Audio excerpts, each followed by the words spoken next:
বলে ভারতের বাইতে না এটা কথা হইলো যেই না কোনো কথা পারি না।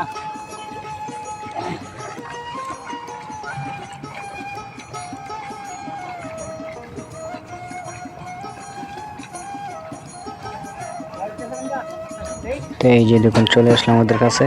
তো ওদের কাছে আইসা ওরা যে বালতি দিয়ে বালু উত্তোলন করে, তো আমি সেই বালতিটা চাইলাম, ওরা দিল না।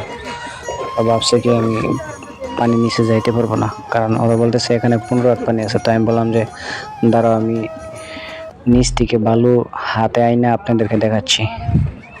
তো এই যে দেখুন বালু আইনা দেখালাম ওদেরকে, তারপর ওরা বিশ্বাস করলো। ওরা তো জানে না যে আমি 30 হাত পানির তলে পর্যন্ত যাইতে পারি। এই যে দেখুন, তো ওরা বালু নৌকা ভরা শেষ ওদের, তো ওরা চলে যাচ্ছে। তো আমিও পাড়ের দিকে চলে আসলাম। এই যে দেখুন,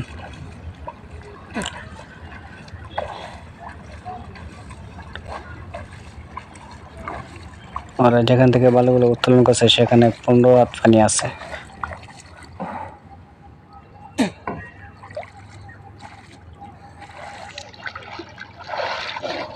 ওদের নৌকা ভরা শেষ, তারপর আমি চলে আসলাম